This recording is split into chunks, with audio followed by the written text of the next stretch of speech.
Então você não consegue ver um jeitão aqui, um padrão nesse desenvolvimento aqui. Se eu for adicionar um novo view aqui, eu vou ter que jogar isso aqui para onde? Onde é que vai esse fluxo de informação? Então isso, o MVC parece que não é tão bom para interface de usuário. Parece não, eu acredito que ele não seja bom para interface de usuários. Assim como o MVVC também. Porque se a aplicação ficar grande, vai dar trabalho. E o fluxo resolve isso de uma maneira bem... é um exemplo de um MVC bem grande. O fluxo resolve isso de uma maneira bem simples. Ele estabelece que existe apenas um sentido para a informação circular. 10 minutos faltando ou passou? Ele estabelece que existe apenas um sentido para a informação circular na sua aplicação. Nesse caso aqui, ele estabelece esse sentido, ok? Então, se você for adicionar uma nova view aqui, um novo componente, você vai criar apenas um careta aqui e a informação vai continuar vindo aqui. Então, você consegue manter os carinhas bem separados, ok? E agora, o que são esses caretas aqui? Action, Dispatcher, Store, View, API, né? Como eu disse, o fluxo é bem natural. Então, você pode pensar, quando você pensa em arquitetura em fluxo, pensar no fluxo de alguma coisa, no fluxo da água. Se você está trabalhando com mensagem de texto, se sua aplicação tem mensagem de texto de um usuário para outro, transações, você pode pensar em cada um como um fluxo diferente. Você tem um fluxo da água, o fluxo do CO2, alguma coisa assim. Então esse store aqui, você pode pensar como uma nuvem, que vai armazenar o estado das moléculas de água no seu atmosfera, né? Ou seja, o quanto de água tem lá. Esse dispatcher aqui, você pode pensar como esses caras aqui, que estão sendo despachados aqui para a nuvem através da evaporação, ok? E esse action, você pode pensar como a ação do sol na água. Ou seja, o sol vai bater aqui, vai evaporar, essa informação, essa água, vai vir para cima e vai chegar no store, ok? À medida que a nuvem for crescendo, o que vai acontecer? Ela vai precipitar, né? Ou seja, a água vai descer para cá, ok? Então,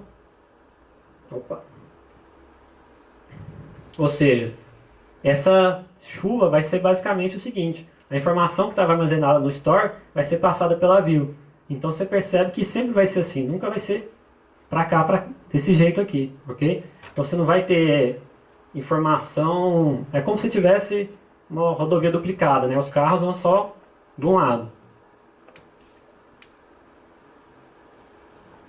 Isso melhora ainda mais o React, né? Porque com o React simplesmente você pode trabalhar com o React sem trabalhar com o fluxo. Só que o que acontece? Como eu mostrei lá, dá para você alterar um estado do componente separado, né? Então se tiver vários componentes, você pode chamar um setState aqui e alterar esse aqui. Você pode criar um handler para quando eu clicar nesse componente aqui, alterar esse componente aqui de cima, ok? Ou alterar esse aqui de baixo, tanto faz. Só que o que acontece? Isso não é bom. O ideal é que seria que você sempre tenha um caminho contínuo, né? Então, tipo, você tem um componente pai que vai se conectar com o store e ele vai passar para os filhos dele o estado desse componente pai como propriedade. Então, esses caras aqui de baixo só recebem propriedades. Os caras de cima recebem o estado e se conectam com o store. Então, você consegue separar muito bem o código. Vou mostrar um pequeno exemplo aqui.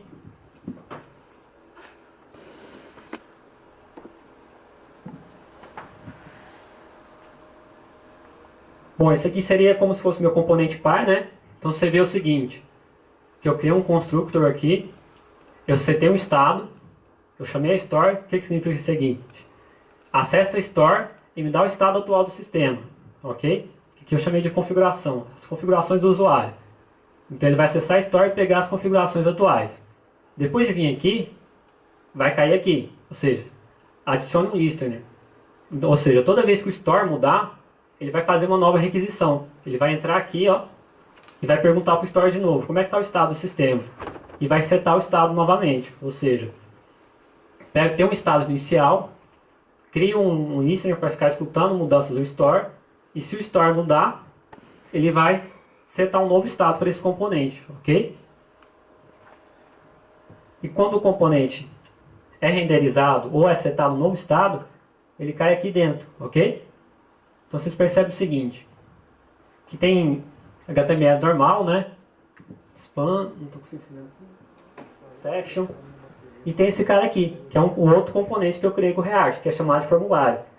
Então aqui eu estou passando esse objeto aqui para esse componente. Esses 3 pontinhos aqui no ES6 significa que você vai desconstruir esse objeto.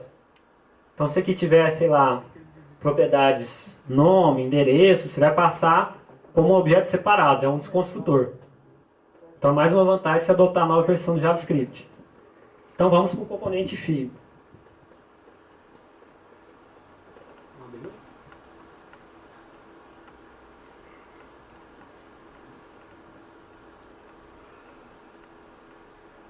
Bom, aqui está o componente filho. Então, você vê, ele está pegando as propriedades que foram ele está pegando os estados que foram passados para ele como propriedade.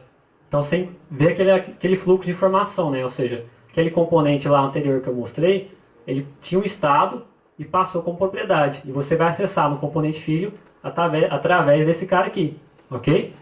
Então se você olhar para cima, você vê que ele não tem aqueles métodos para se conectar com a Store, né? E aqui tem outra coisa interessante.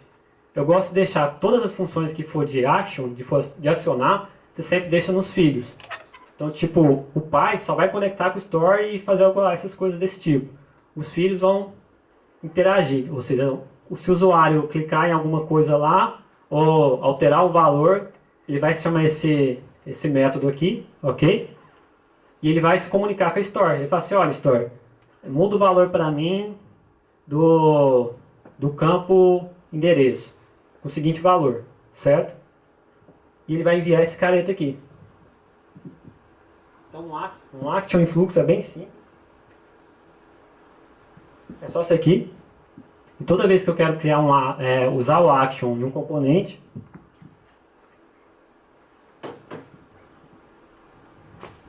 basta eu importar ele aqui, ok?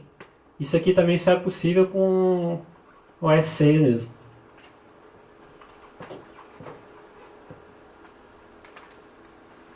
Bom, lembra que eu falei que o fato de o React ser uma biblioteca tem muitas vantagens? Essas vantagens são as implementações, por exemplo. Você não é obrigado a trabalhar com fluxo no React, você pode trabalhar com MVC, apesar de não ser uma boa. Mas você pode trabalhar com Redux, que é uma grande tecnologia, o Flux, que é o do Facebook, né? Esse aqui eu nunca usei. Então o fato de ter muitas implementações dá mais liberdade com o desenvolvimento. Às vezes você quer uma coisa rápida, pega só o Redux mesmo, ou você está mais acostumado com o Node, você vai com o Flux, que tem esses negócios de event, é bem simples.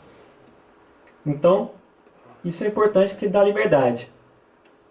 Bom, uma coisa que faltou eu falar sobre o React é que ele permite JavaScript absoluto. Alguém aqui já falou? Ouviu falar? JavaScript absoluto significa ter o mesmo código no front-end e no back-end. Como o React faz a renderização do DOM, você pode renderizar o DOM no server. O que isso impacta no desenvolvimento? Como o seu DOM está sendo renderizado no server, a sua semântica não vai sofrer impacto nenhum. Porque se você renderiza, faz o seu desenvolvimento via Angular, os crawlers não vão conseguir capturar a informação, né? Porque eles não mexem com JavaScript. Então o que vai acontecer? Já que seu DOM já está renderizado, o Google, o Bing vai conseguir captar essa informação e indexar seu site, mesmo que ele tenha sido construído inteiramente com React. O React Native, que é uma expansão do React que está levando para as plataformas móveis. Ou seja, você pode pegar seu código de JavaScript, de React, e adaptar ele um pouquinho e compilar ele para aplicativos nativos.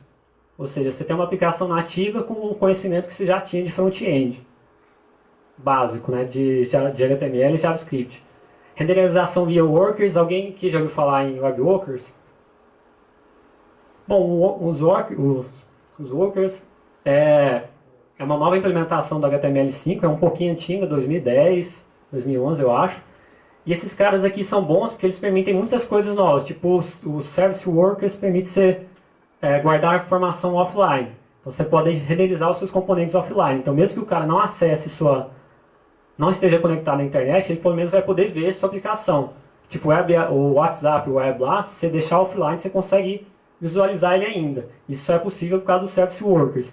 Outra coisa também é os workers normais, que permitem o que chamam o multithreading.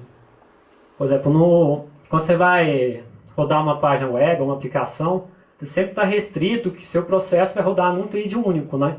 Então isso não é bom.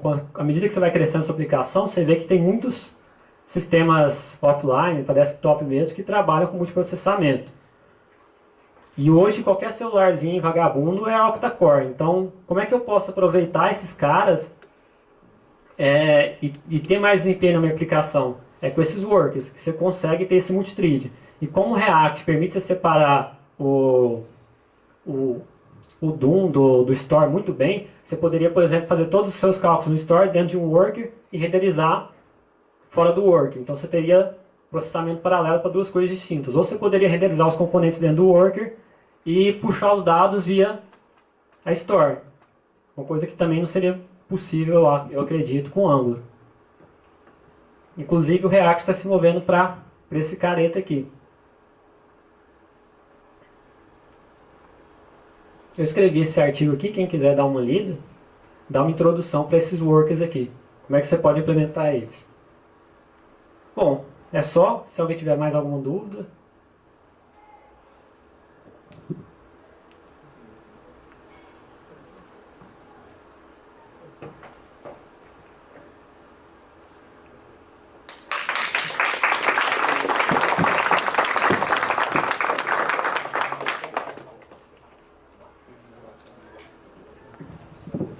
Agradecer ao Bruno por ter se disposto a palestrar para a gente aqui.